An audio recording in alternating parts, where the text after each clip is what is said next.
Okay, welcome to the next video. Let's have a look at it. Behind the Beautiful Forever's Life, Death and Hope in Mumbai Undercity reveals that poverty damages much more than just a person's physical well-being. So I guess it's definitely a thematic question. So we don't have to worry. It's not like how Boo presents the damage that poverty does. So it's definitely thematic. We need to talk about poverty. We also need to talk about different types of well-being. So let's start with well-being. What kind of well-being is there? Well, there is physical. Right? There's mental. There's moral. There's economic.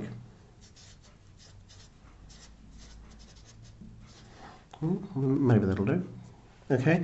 And in the sense of poverty, so now we need to kind of think about how poverty damages each of those things, right? And the connection between them would be kind of useful to be thinking about, right? So let's start with the physical. Sickness is the price we pay to live near progress.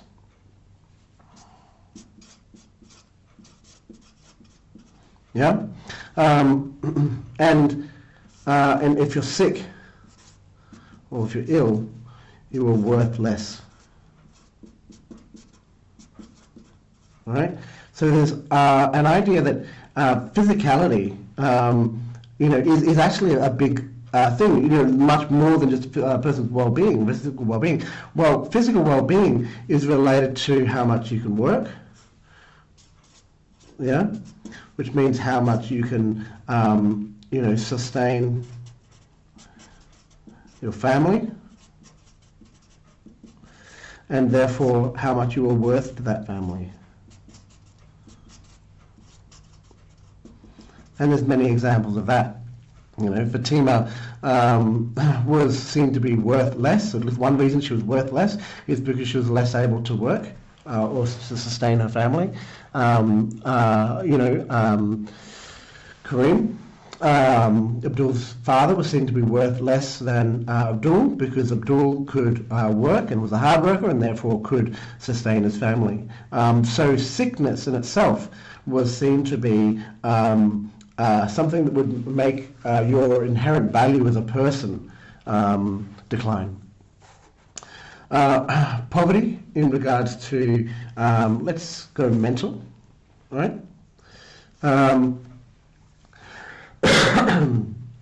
So your mental health, right?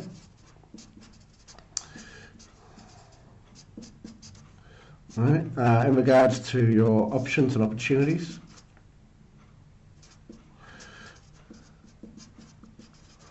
Yeah, so it decreases opportunities. Yeah, which means that maybe the only, especially in regards to how that relates to females, right? With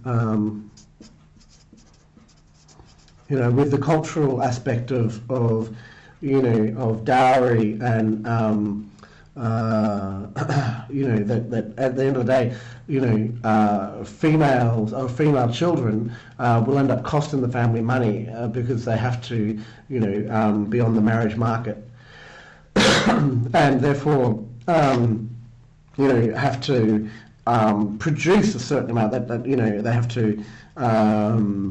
There's a cost related to them. You marry them off to another person's family, and then you give them a certain amount of money to compensate them for having to support this female. So if you're very poor and you have a lot of girls, you might be a bit devastated because all you're seeing is dollar signs. So certainly opportunities, certainly for females in regards to poverty, is decreased. And that means you only have a few options, right? We saw with people like Mina, she committed suicide because her life was laid out in front of her. The only thing she had to look forward to was,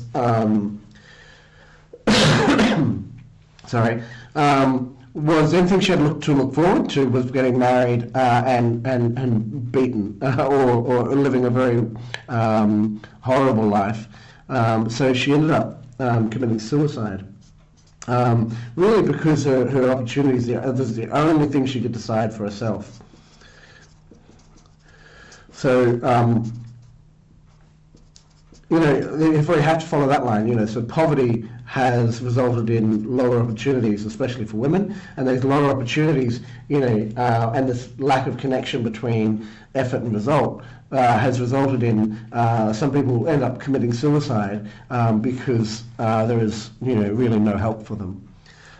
Moral, sometimes corruption is the only way forward, right?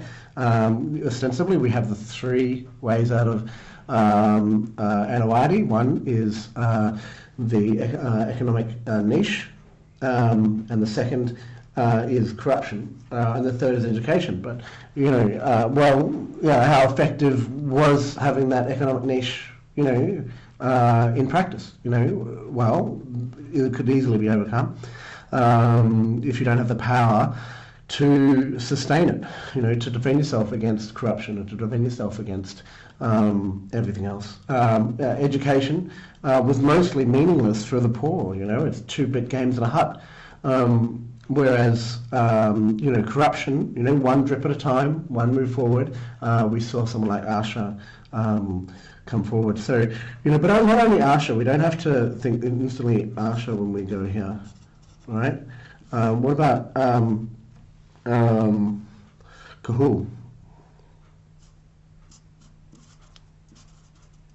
Right? All he wants is to become tall. So he goes from, scavenger to thief, back to scavenger. Yeah? What about, that's Sunil.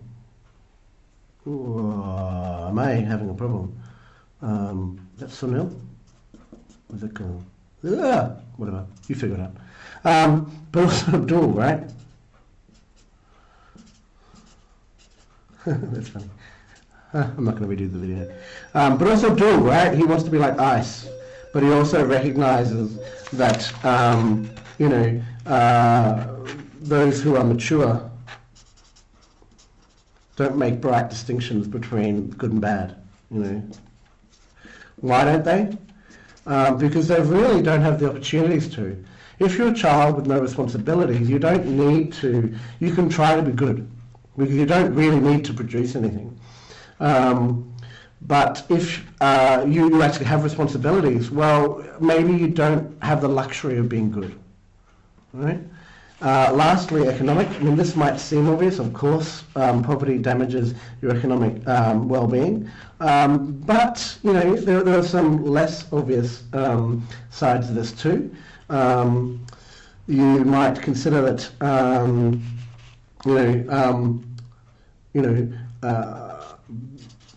being poor also damages any kind of chances of social rise, right? Regardless of the money aspect, right? So rich people, just really on the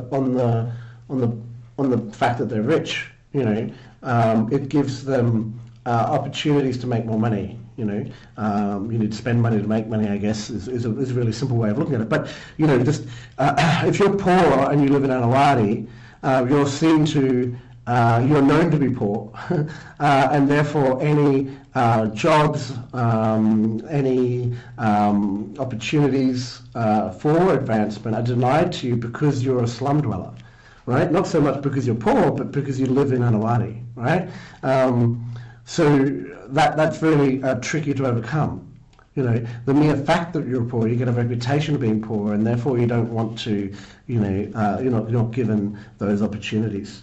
that rich people would take for as advantages. As an advantage. The other aspect is safety.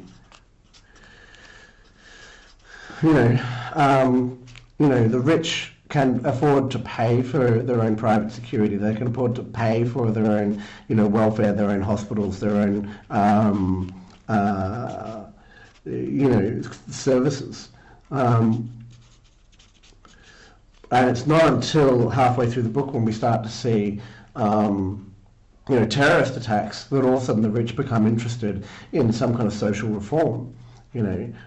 Previously they've been able to defend themselves against, accidents of healthcare, accidents of other types with their money, but the idea of defending themselves against international terrorism was something that's outside their regime. So all of a sudden that needs to be addressed. This topic could also, and probably should also be challenged a little bit. Does it absolutely damage these things, or does it give you the opportunity for these things to be damaged? So is it something that, does poverty directly damage someone's physical well-being, or does it just, make it easier for it to happen? Could people choose to stay away from progress, choose to remain poor? Maybe that's a good way to say it. Is it the resistance to poverty that actually causes the damage, right? If you choose to stay poor and not become corrupt, then maybe that your moral well-being is fine. If you choose to stay away from progress, right, maybe your physical well-being will be fine. If you choose to, your mental well-being will probably still be upset. So probably your economic well-being. But there's something there, right? We've got to find that way to kind of, show a sophisticated understanding of it. And something in that resistance to poverty, I think there's something in that we could probably explore if we were more intelligent, we thought about it a bit more. Have a look at it, respond below, and have a look at each other's comments to try and add to it. I'll see you in class.